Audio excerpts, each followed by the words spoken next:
तो हेलो बच्चों, आज हम लोग जो देखने वाले हैं वो आज हम लोग देखेंगे सम बेसिक मैथमेटिक्स, जो कि केमिस्ट्री में यूज होती है। चाहे आप क्लास 11th में हो, चाहे आप 12th में हो, इसकी यूज होगी। क्या होता है इसमें, तो आपको 3 में पढ़ना होगा। कुछ ग्राफ्स होते हैं जो आपको यूज होंगे, बेसिक्स ग्राफ्स, ठीक है। और साथ साथ क्या होगा, इंटीग्रेशन और लॉगरिथमिक फंक्शंस। ये 3 का हम लोग आज की क्लास में कवर अप कर लेते हैं, ठीक है।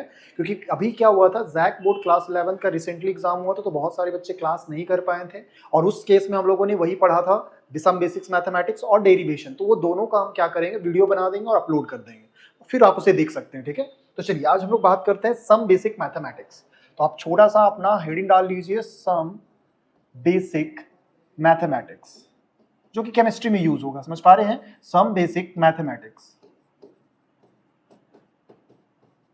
जो कि केमिस्ट्री में आपको यूज होगा, ठीक है। ये आपका हमारा को आज का क्लास में ये कवर अप हो जाएगा। बहुत इजीली तरीके से करेंगे, क्योंकि बहुतों को बार बार क्वेश्चंस में प्रॉब्लम होता है, बहुत बार वैल्यू गिवन भी रहता है और बहुत बार ऐसा सवाल रहता है जहां पे नहीं रहता, तो आप फंस जाएंगे। तो इससे अच्छा है कि हम लोग कुछ वैल्यूज को ध्यान में भी रख लेंगे। तो कैसे करेंगे, क्या करेंगे, वो देखिए। सम बेसिक्स मैथमेटिक्स में हम लोगों को जो फर्स्ट पढ़ना होता है वो हम लोग पढ़ेंगे, आपका शुरू करेंगे हम लोग ग्राफ्स के साथ। बहुत आसान सा है, आप क्लास 10th में भी ग्राफ ड्रॉ किए थे। कैसे होगा वो उतना हम लोग डिटेल में नहीं जाएंगे। हम लोग को बेसिक्स बस 6 ग्राफ आपको ध्यान में रखिएगा, तो उसमें केमिस्ट्री का जितना भी ग्राफ यूज होगा वो आप कवर अप कर सकते हैं, ठीक है। तो ग्राफ्स के बारे में बात करेंगे, और सेकेंड जो बात करेंगे हम लोग लॉग के बारे में बात कर लेंगे, लॉगरिथमिक लॉगरिथमिक फंक्शन।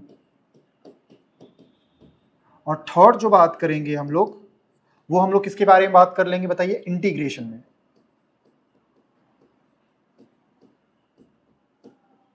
बेसिकली आपको कुछ फॉर्मूलाज को ध्यान में रखना होगा, क्योंकि दो हम लोगों को डेरिवेशन करना होता है, zero order and first order. तो उसका हम लोगों को डेरिवेशन करेंगे, उस समय हम लोगों को इंटीग्रेशन का भी यूज होगा। आप अगर क्लास 11th में भी हैं तो भी आपको ये यूज होगा। तो अगर आप अभी से भी देख के बैठे रहोगे तो कोई नुकसान नहीं होगा, ठीक है। तो चलिए हम लोग शुरू करते हैं फर्स्ट ऑफ ऑल ग्राफ से। तो देखिए, इसके बारे में अगर बात करेंगे ग्राफ्स के साथ, तो ग्राफ्स में आएगा, देखिए, अगर कोई ऐसा रहता है y इक्वल्स टू, पहला हम लोग कुछ पॉइंट्स बात कर लेते हैं, y equals to mx। y और x क्या होता है सर, एक्सिस होता है, ठीक है। y और x आपका एक्सिस होता है, इतना तो आप पढ़े होंगे। देखिए जरा, ये आपका मान लीजिए y एक्सिस एंड ये है आपका x एक्सिस। इसे मैं कह रहा हूं y एक्सिस और इसे मैं कह रहा हूं x एक्सिस। क्लियर है, ये y एक्सिस, ये x एक्सिस, ये इसमें तो दो टर्म तो समझ में आया होगा। एकदम बेसिक से बता रहे हैं ताकि आपको समझ में आ जाए।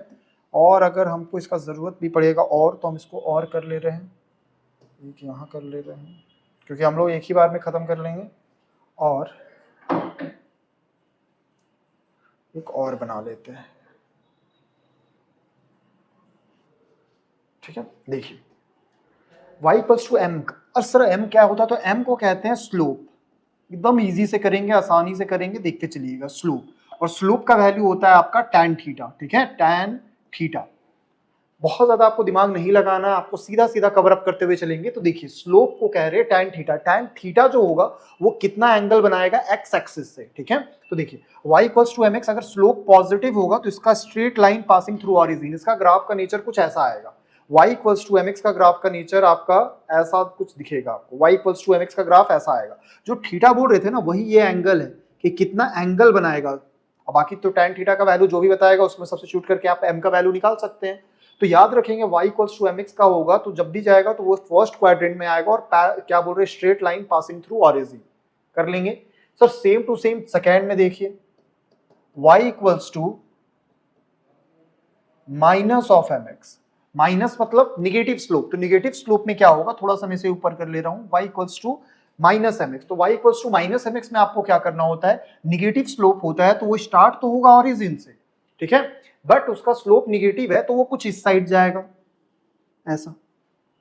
आप प्लॉट कर सकते हैं, x का वैल्यू रख रख के, y का वैल्यू रखेंगे, m का कुछ मान लेंगे, तो आप प्लॉट कर सकते हैं। बट अभी हम लोग वो 10th में करते थे, अभी हम लोगों को खाली नेचर का आपको ध्यान में रखिएगा। y इक्वल्स टू mx होगा तो ऊपर की ओर जाएगा, और माइनस mx होगा तो नीचे की ओर जाएगा। ये बात क्लियर रखोगे। चलिए, तो अभी और आगे बात करेंगे, तो कुछ और आगे देखिए जरा, थर्ड भी अगर बात ही कर लेते हैं। थर्ड ग्राफ आपका बात करते हैं, y equals to mx plus of c। c बोलने का मतलब होता है आपका इंटरसेप्ट, ठीक है, सी बोलने का मतलब है, यहाँ पे मैं लिख देता हूं, सी को हम लोग कहते हैं इंटरसेप्ट, कट करना, समझ पा रहे हैं, ये कट करेगा, intercept on y axis, y axis को कहां कट करेगा, ये आपका सी का वैल्यू बताता है, क्लियर है, सी का वैल्यू बताएगा कि वो वाई एक्सिस को कहां कट करेगा। तो देखिए यहां से यहां तक का जो डिस्टेंस है वो मान ले रहा हूं मैं, क्या है, यहां से यहां तक का जो दूरी है वो आपका सी है, क्लियर है, तो सी यहां से है। अब देखिए mx है, mx का नेचर क्या होता है, ऊपर की ओर ही जाएगा, तो यहाँ पे स्लोप पॉजिटिव है तो ये जाएगा अपवर्ड की ओर और ये ऐसा ग्राफ जाएगा। देखिए जब भी अगर C रहे तो याद रखिएगा वो ओरिजिन से पास नहीं करेगा, C से शुरू होगा और वो स्लोप पॉजिटिव था तो ऊपर की ओर जाएगा। कर सकते हैं, ये 3 ग्राफ आप आराम से नोटबुक में भी लिख लीजिए, इससे ज्यादा हम लोग यूज भी नहीं करेंगे, अगर क्लास मिस भी किए थे तो आप आराम से यहाँ से भी कवर अप कर सकते हैं, कर लेंगे, देख लीजिए। चलिए आगे, ठीक है, चलिए देखिए अगर और हम बात करें तो देखिए और भी हम लोगों को ग्राफ खींचना पड़ेगा।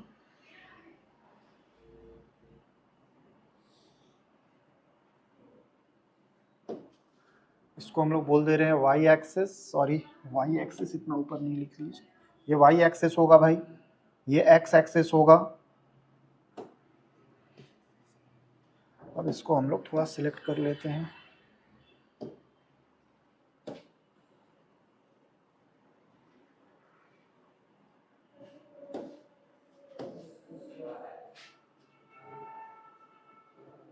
चलिए देखिए अब आते हैं हम लोग, थर्ड तो बात कर चुके हैं, फोर्थ में जो बात करेंगे y equals to minus of M X plus of C. C तो फिर से इंटरसेप्ट है तो सी मान लेते हैं, फिर से यहां तक का जो डिस्टेंस होगा उसे हम लोग क्या कह रहे हैं बताइए, सी। माइनस स्लोप याद है, माइनस होता था तो वो किस साइड जाता था बताइए, नीचे की ओर, तो देखिए नीचे की ओर इसको भेजेंगे तो यहाँ पे है जी और ये स्लूप होगा और ये नीचे की ओर जाएगा लाइक दिस, ठीक है। तो y equals to minus of M X plus C का ग्राफ कुछ ऐसा दिखेगा। फिफ्थ नंबर पे अगर बात करेंगे तो y बराबर कांस्टेंट, k को बोल रहे हैं कांस्टेंट,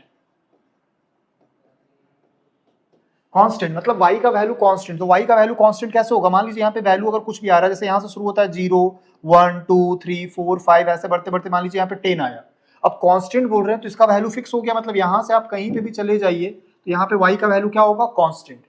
पूरा जगह x का वैल्यू चेंज कर रहा है, देखिए ऐसे जैसे जैसे जाएंगे तो x का वैल्यू चेंज करेगा बट y का वैल्यू क्या रहेगा बताइए, कांस्टेंट रहेगा। तो y का वैल्यू कांस्टेंट जब कहते हैं तो ये किसके एक्सिस के पैरेलल होता है, x एक्सिस के। y इक्वल्स टू कांस्टेंट का ग्राफ होगा पैरेलल टू x एक्सिस। ये बहुत इजी है, आप अगर नहीं पढ़े होंगे तो आप जरूर पढ़िएगा, मैथमेटिक्स में भी पढ़ेंगे, फिजिक्स में भी यूज करेंगे और केमिस्ट्री में बस एकदम बेसिक्स यूज कर रहे हैं, फिर भी मेरे को पता नहीं कि आप लोग पढ़े हैं या नहीं, तो इसलिए मैं एक बार बस रिकॉल कर रहा हूँ, इसमें बहुत ज्यादा आपको दिमाग नहीं लगाना और नहीं याद रख पाओ रहे तो याद रख लीजिए y इक्वल्स टू कांस्टेंट का ग्राफ कैसा होता है, पैरेलल टू x एक्सिस। एक और देख लीजिए, बस खत्म हो गया है। सिक्स्थ में आएंगे y इक्वल्स टू बोल रहे हैं x equals to constant, x का वैल्यू कांस्टेंट है तो अब x किस एक्सिस में पैरेलल होगा बताइए, पैरेलल टू y एक्सिस। देखिए मान लेते हैं यहाँ पे x का कोई वैल्यू होगा और यहाँ से यहाँ आप कहीं पे भी ऊपर चले जाइए, हर एक पॉइंट पे x का वैल्यू क्या आएगा बताइए, सेम आएगा। तो ये अगर x इक्वल्स टू कांस्टेंट होता है तो वो पैरेलल टू y एक्सिस हो जाता है, and y equals to constant होता है तो वो पैरेलल टू x एक्सिस हो जाता है। क्योंकि आप देख सकते हैं यहाँ पे पॉइंट रखेंगे तो सारी जगह y का वैल्यू कांस्टेंट होगा, यहाँ पे रखेंगे तो x का वैल्यू कांस्टेंट होगा। कर लेंगे यहाँ तक, तो ये ग्राफ्स आपको ध्यान में रखिएगा तो आपका सारा पॉइंट कवर अप हो जाएगा, ठीक है। कैसे होगा, जब ही हम लोग टॉपिक स्टार्ट करेंगे, जैसे ही डेरिवेशन यूज करेंगे ये सब ग्राफ्स आने लगेंगे तो उस समय आप ज्यादा कंफ्यूज नहीं होंगे, इजिली कर पाएंगे। चलिए नेक्स्ट में चलते हैं हम लोग। लॉग के बारे में जो दूसरा टॉपिक था, हम लोग लॉगरिथमिक्स के बारे में बात कर रहे थे, तो हम लोग लॉग को दो फॉर्म में डिनोट करते हैं, ठीक है। इसका थ्योरी पे हम नहीं जा रहे, डेरिवेशन पे भी कुछ नहीं करेंगे, हम लोग लॉग को दो फॉर्म में डिनोट करते हैं। क्या क्या सर, तो एक होता है लॉग बेस ई, यहाँ पे कोई भी वैल्यू हो सकता है, मैं समझाने के लिए x ले रहा हूं, तो log x बेस e, इसी को आप लोग क्या कहते हैं, नेचुरल लॉग, और इसको डिनोट करते हैं ln x। ये दोनों में कोई भी डिफरेंस नहीं है, आप दोनों को रिप्रेजेंट कर सकते हैं। और एक होता है आपका log x बेस 10, हम लोगों को जो काम में आता है वो x बेस 10 वाला ही में काम में आएगा, ठीक है। लेकिन हम लोगों को कभी भी अगर दिया रहे, देखिए फॉर्मूला कुछ बता रहे हैं आपको, log x बेस e का अगर कोई फॉर्मूला पूछे कि log x बेस e को हम लोग को log x बेस 10 में कन्वर्ट करना है, तो क्या याद रखेंगे, उसको एक नंबर से मल्टीप्लाई करना होता है और वो नंबर होता है 2303। अगर कहीं पे भी ई में है और आप उसे 10 में कन्वर्ट करना चाहते हैं तो इसको किससे नंबर से मल्टीप्लाई कर दीजिएगा, 2.303 से। क्लियर है? कुछ फॉर्मूलाज हैं जो कि आप ध्यान में रखेंगे। अगर log इनटू में है, जैसे x into y base 10, base कुछ भी होगा, अगर इनटू में होता है तो वो प्लस में हो जाता है, यानी x base 10 plus of log y base 10। अगर log x इंटू वाई होगा तो इसको कैसे लिखेंगे, log x base 10 plus of log y base 10। ठीक है, ये हम लोग कर सकते हैं। इनटू होगा तो क्या करेंगे, प्लस। ठीक है, चलिए और देख लीजिए कुछ। बस एक बार फॉर्मूलाज आपको बता दे रहा हूं और कुछ नहीं कर रहा हूं इसमें। अगर ये डिवाइड में होगा log x by y, like this, x by y base 10 होगा तो इसको आप क्या लिख सकते हैं, log x base 10 minus of log y base 10 कर लेंगे। log x बाई वाई होगा तो अगर डिवाइड में होता है तो उसे क्या करते हैं, सब्सट्रैक्ट करते हैं, और अगर इनटू में होगा तो उसे ऐड करते हैं। क्लियर है? और अगर पावर में होगा तब क्या करेंगे सर, तो देखिए पावर में होता है तो log x का पावर अगर n होगा तो जो भी पावर होता है ना वो आगे कर देते हैं, आगे कोफिशिएंट में आ जाएगा log x बेस 10। क्लियर है? ये सब फॉर्मूलाज है, बस आपको ध्यान में रखना होगा। बहुत सारे बच्चे को 11th में भी बताया जाता है, बस आपको उसको ध्यान में रखना होगा। तो इससे आपका बहुत ऐसे थर्मो पढ़ते थे, इक्विलिब्रियम पढ़ते थे, उस समय ये सब फंस जाता था। तो इसलिए आप 11th में भी यूज करेंगे, और 11th में केमिकल काइनेटिक्स में यूज होगा और इलेक्ट्रोकेमिस्ट्री में यूज होता है। क्लियर है? लास्ट देखिए 5th, इसका अगर कहीं पे ऊपर और नीचे का वैल्यू सेम हो जाए, जैसे यहाँ पे भी ई यहाँ पे भी ई, या फिर इसका ऐसा हो जाए log 10 और यहाँ पे 10, इसका वैल्यू क्या हो जाता है, 1। अगर ऊपर नीचे का वैल्यू अगर सेम होता है तो उसका वैल्यू क्या हो जाता है, बताइए, 1। क्लियर है? और आगे बात करते हैं। log का अगर दोनों वैल्यू सेम हो जाएगा तब भी यही होगा। और अगर हम कुछ बात कर सकते हैं तो देखिए जरा, और अगर हम बात करें इसमें log के साथ तो बात कर लिए हैं।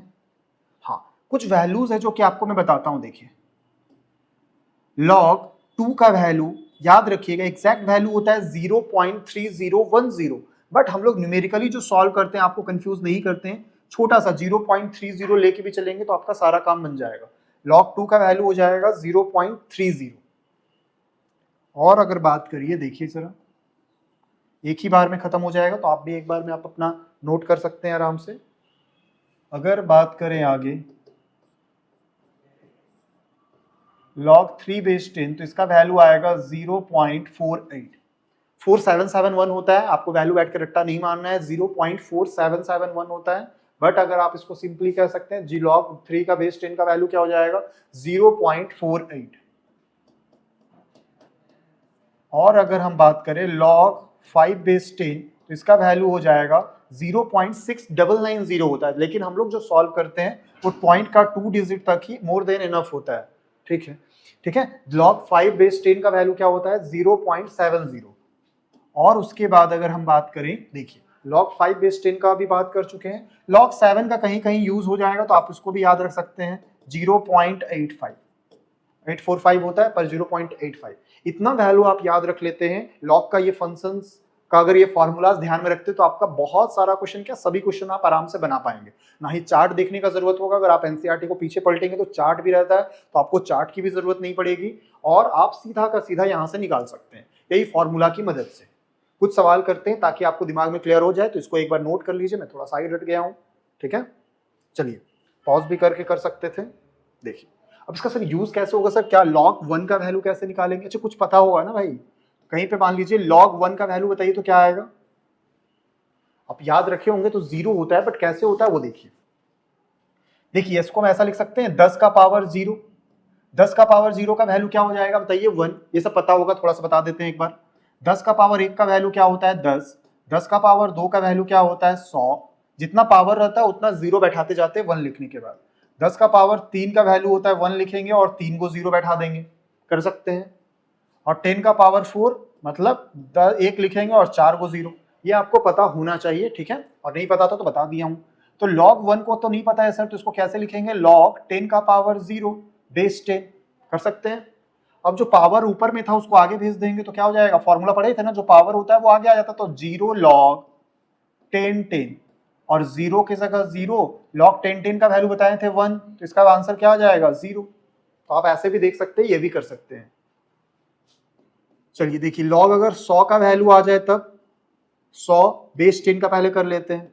तो log 100 का वैल्यू कैसे आ जाएगा, देखिए इसको लिख सकते हैं, बताओ। log 10 का पावर 2 और यहाँ पे 10, ऊपर में जो 2 है वो आगे आ जाएगा, बचेगा क्या, log 10 10। अब इसको सॉल्व करेंगे तो 2 log 10 10 का वैल्यू क्या हो जाएगा 1, तो इसका आंसर क्या आ जाएगा 2। सर अगर ई रहेगा तब क्या करेंगे, देख लीजिए। log 100 बेस ई रहता तब क्या करते, ई को हमेशा कन्वर्ट किस में कर लीजिएगा, पहले 10 में। तो कन्वर्ट करने के लिए जो बताया है वो क्या है, 2.303 log 100 बेस 10, और 100 बेस 10 का तो अभी जस्ट वैल्यू हम लोगों ने लिखा था। 100 बेस 10 का वैल्यू क्या था बताइए जरा, 2 आया है, देखो जरा, log 100 बेस 10 का वैल्यू क्या लिखे थे 2, तो आप इसको इस तरह से कर सकते हैं 2.303 और log 100 का कितना था 2, इसको सॉल्व कर लीजिए, 3 2 जा 6, 0 6 और 4, तो इसका आंसर आ जाएगा 4.606। ये सब कैलकुलेशन में यूज करने के लिए आपको सिखा दे रहा हूं। तो ई को हमेशा 10 में कन्वर्ट कर लीजिएगा, उसको एक नंबर होता है जो कि होता है 2.303। आई होप कि यहां तक क्लियर है। और कुछ कुछ का फॉर्मूला देख लीजिए भाई, लेंदी नहीं कर रहा हूं, बस बहुत ही क्रिस्प वे में रख दे रहा हूं आपको ताकि आपका कवर अप भी हो जाए। लॉग अगर मान लीजिए 6 का वैल्यू, 5 तक तो बताए थे सर 6 का वैल्यू कैसे निकालेंगे, तो बताइए क्या करेंगे, log 6 कैसे निकाल सकते हैं, तो 6 को क्या लिख सकते हैं 2 into 3। देखिए एकदम स्टेप वाइज कर रहे हैं ताकि आप इजीली समझ भी पाए। log 2 into 3 जैसे एकदम क्लासरूम एकदम बेसिक से अगर आप नहीं भी पढ़े होंगे तो भी समझ में आ जाएगा, बस अपने मन में मान के चलना है कि हमको समझ में आएगा भी, ठीक है, पहले ही मत सोच लेना कि नहीं आएगा। तो देखो 6 को क्या लिख सकते हैं 2 into 3। अब जब इंटू होता है तो क्या करते थे बताओ, प्लस करते थे, तो देखो क्या लिखेंगे log 2 base 10 plus of log 3 base 10 होगा। और log 2 का वैल्यू हम आपको लिखवाए थे, पेज पलट के देख लीजिए, अगर लिखे हैं तो 0.30 और इसका वैल्यू था 0.48, दोनों को सॉल्व करेंगे तो ये आ जाएगा 0.78। कर सकते हैं ना। log 9 का वैल्यू कैसे बताएंगे, देखिए 9 को क्या लिख सकते हैं 3 का स्क्वायर, अरे 3 का स्क्वायर, 3 का स्क्वायर क्या होता है 9। पावर है, पावर को क्या लिखेंगे बताइए, आगे कर देंगे तो 2 को आगे आ जाएगा, बचेगा क्या log 3 बेस 10, तो 2 की जगह 2 और log 3 बेस 10 का वैल्यू कितना बताए थे 0.48। अब इसको सॉल्व कर दीजिए, 4 2 जा 8 2 जा 16 का 6 कैरी 1, 4 दूनी 8 और 1 9, तो 0.96। इस तरीके से आप किसी को भी निकाल के कर सकते हैं सॉल्व, कोई दिक्कत नहीं है। बस इसका बहुत ज्यादा भी यूज नहीं, बेसिक सा चीज आपको पता होना चाहिए, बहुत एडवांस आपको इसमें यूज भी नहीं होगा। बहुत बार तो वैल्यू डायरेक्टली गिवन होगा। एंटी लॉग इलेक्ट्रो में जरूरत होता था, तो अभी हम लोग एंटी लॉग में नहीं चल रहे। एंटी लॉग हम लोग इलेक्ट्रो जब पढ़े थे तो उससे में बात कर लिए थे, तो अभी एंटी लॉग का जरूरत नहीं पड़ेगा काइनेटिक्स में, तो फालतू का हम लोग समय भी आपका नहीं ले रहे, ठीक है। तो इसे भी आप नोट कर लीजिए। चलते हैं अब हम लोग इंटीग्रेशन की तरफ। हो गया, चले देखिए नेक्स्ट में हम लोग बात करते हैं, हम लोग जो थर्ड टॉपिक आ गया आपका, जो लास्ट टॉपिक है जिसको कह रहे हैं हम इंटीग्रेशन। इसमें अब रेगुलर वीडियोस बनाते चलूंगा भाई, आप लोग इसके साथ देखते चलिएगा। इंटीग्रेशन, इंटीग्रेशन इसका दो पार्ट में पढ़ते हैं ना। इंटीग्रेशन होता है पहले, इसका सिंबल कैसा होता है ऐसा करके, समझ पा रहे हैं, ऐसा सिंबल होता है जैसे मल्टीप्लाई का क्रॉस होता है, प्लस का अलग साइन होता है, माइनस का अलग होता है, उसी तरह से इंटीग्रेशन का सिंबल कैसा होता है जैसा मैंने ये ड्रॉ किया है, ऐसे गोल नहीं बनाना होता है, ठीक है, ये ऐसा कुछ होता है, ठीक है। और ये इंटीग्रेशन दो पार्ट में हम लोग पढ़ते हैं, एक होता है इनडेफिनिट, इनडेफिनिट, और एक पढ़ते हैं हम लोग डेफिनिट। बहुत लेंदी नहीं करूंगा, पहले हम बहुत इसको क्लास लेते थे, लेकिन अभी हम इसको लेंदी नहीं करते, जितना जरूरत होता है एज इट इज ही देते हैं, क्योंकि आप लोग भी ज्यादा नहीं करना चाहते हैं। तो इनडेफिनिट और डेफिनिट, क्योंकि हम लोग कोई बेसिक सच चीज यूज हो रहा है, तो जो यूज हो रहा है उसको देख लीजिए, बाकी तो आप मैथमेटिक्स में काफी डिटेल में भी पढ़ेंगे। इनडेफिनिट में क्या होता है, आपका लिमिट लगा नहीं रहेगा, खाली ऐसा रहेगा और यहाँ पे रहेगा x का पावर n dx। डी के बाद वाला टर्म होता है ना, उसी को कहते हैं वेरिएबल, और उसी का इंटीग्रेशन होता है। तो देखिए अगर हम इंडेफिनिट को पहचानना कैसे, ऐसा कुछ रहेगा। डेफिनिट को पहचानने का क्या तरीका होता है, यहाँ नीचे और ऊपर लिखा रहेगा, यानी इसमें लिमिट रहेगा, लोअर लिमिट भी रहेगा और अपर लिमिट भी रहेगा। x का पावर n dx कह सकते हैं, यहाँ पे आपका लिमिट रहेगा a b x का पावर n dx। कर लेंगे यहाँ तक। अब थोड़ा सा इसको समझ सकते हैं, देखिए इनडेफिनिट और डेफिनिट आपको कुछ नहीं है, बस लिमिट का डिफरेंस होगा। और सॉल्व भी एज इट इज करिएगा, जिस तरह से इनडेफिनिट को सॉल्व करते हैं एज इट इज आपका डेफिनिट भी सॉल्व होगा, बट उसमें लिमिट का क्या यूज होगा वो बता देंगे। पहले हम लोग इनडेफिनिट के बारे में चर्चा करते हैं। तो इसके लिए कुछ फॉर्मूलाज होते हैं जो कि आप ध्यान रखिएगा। अभी हम जो बात कर रहे हैं वो क्या बात करने वाले हैं, इनडेफिनिट। चाहे स्पेस ले ही लेते हैं ना।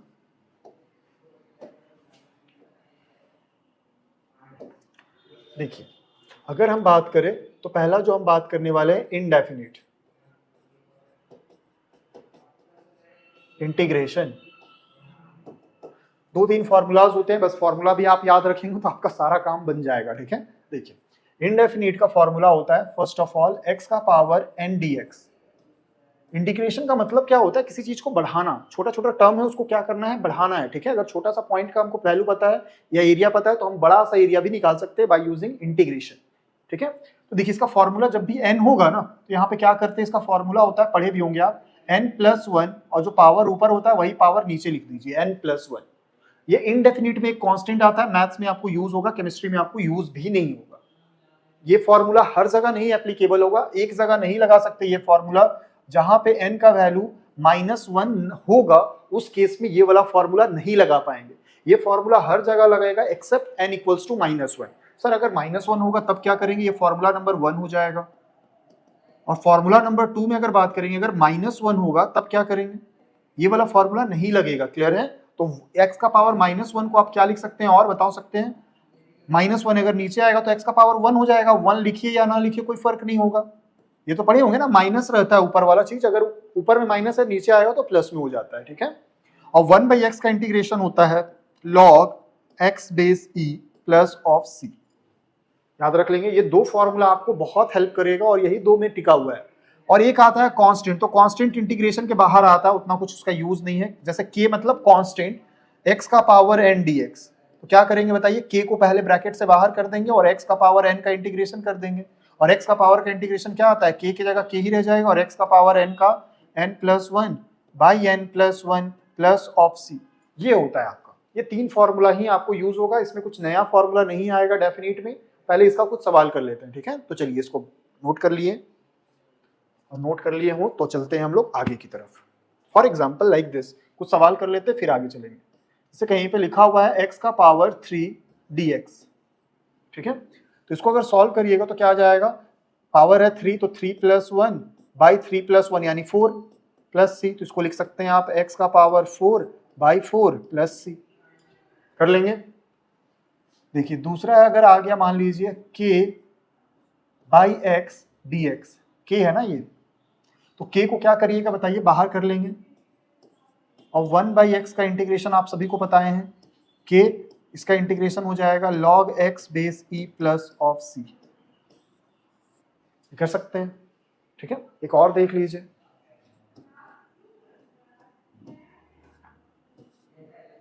सेवन x का पावर 3/2 dx, 7 के बाहर कर देंगे तो x का पावर हो जाएगा 3/2 dx, तो 7 का 7 बाहर हो गया, x का पावर 3/2 प्लस 1, पावर पढ़े है ना, प्लस करते थे 7 बाहर करके, और यहाँ पे भी आ जाएगा 3/2 प्लस 1, सॉल्व कर लीजिए, प्लस c तो रहेगा ही, इसका आ जाएगा x का पावर 3 + 2 क्या हो जाएगा 5/2, और नीचे भी आएगा 5/2, कर सकते हैं।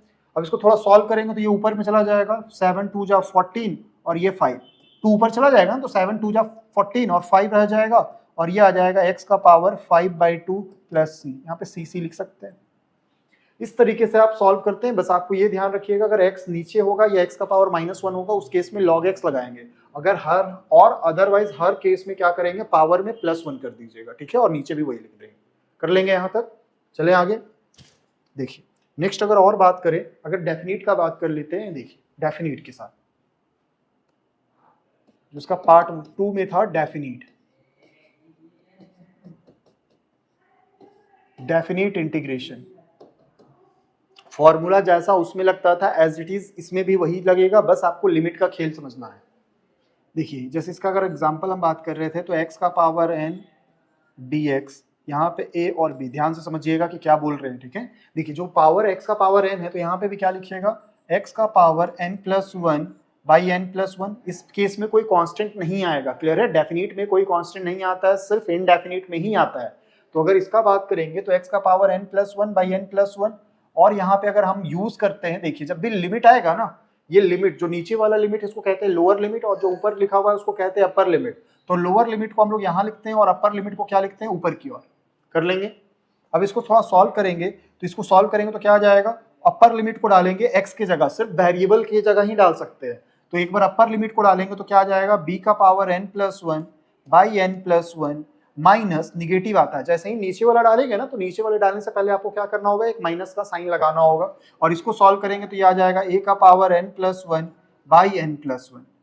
कर सकते हैं, तो इसे आप सॉल्व कर लीजिएगा। तो यही है आपका डेफिनिट इंटीग्रेशन, इसमें कुछ नहीं है, अपर लिमिट डालिए माइनस करके लोअर लिमिट डालिए। सर एक सवाल करिए, देखिए अगर एक सवाल करके दिखाते हैं आपको, x का पावर 3 dx, यहाँ पे डाल देते हैं 1 और यहाँ डाल देते हैं 2, हो गया ये डेफिनेट का सवाल। तो x का पावर 3 का इंटीग्रेशन आपको पता होगा, 3 + 1 क्या हो जाएगा 4, और यहाँ पे भी क्या हो जाएगा 4। इंटीग्रेशन पहले जैसे करते थे एज इट इज करिए, फिर लिमिट डाल दीजिए, तो लिमिट में क्या आ जाएगा बताइए 1, और ये क्या आ जाएगा 2, कर लेंगे। अब एक बार अपर लिमिट डालेंगे तो क्या आ जाएगा, x की जगह तो 2 का पावर 4 बाई 4 माइनस 1 का पावर 4 बाई 4।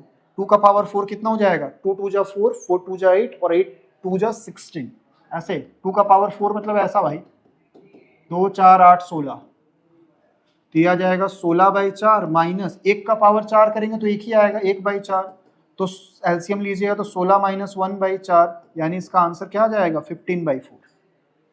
कर सकते हैं ऐसा, देख लो, कुछ नहीं करना है, बस इंटीग्रेट करके upper limit minus lower limit. बहुतों को पता होगा, आई नो दैट, बस लेकिन आप लोगों को क्या होगा, जिसको नहीं पता है या जिसको फर्स्ट टाइम अगर देखते हैं या डरते हैं या 11th मिस हो जाता है किसी कारणवश, तो आप इसे देख सकते हैं, ठीक है। एकदम बेसिक बताया हूँ क्योंकि बार बार इसमें बहुत कुछ है भी नहीं, ठीक है। तो बस एक छोटा सा वीडियो बना दिया हूँ ताकि आपको जिसका क्लास मिस हो चुका था वो परेशान ना हो, क्योंकि होता है ना एक मेंटली प्रेशर बन जाता है कि मेरे को क्लास मिस कर गया है, ठीक है।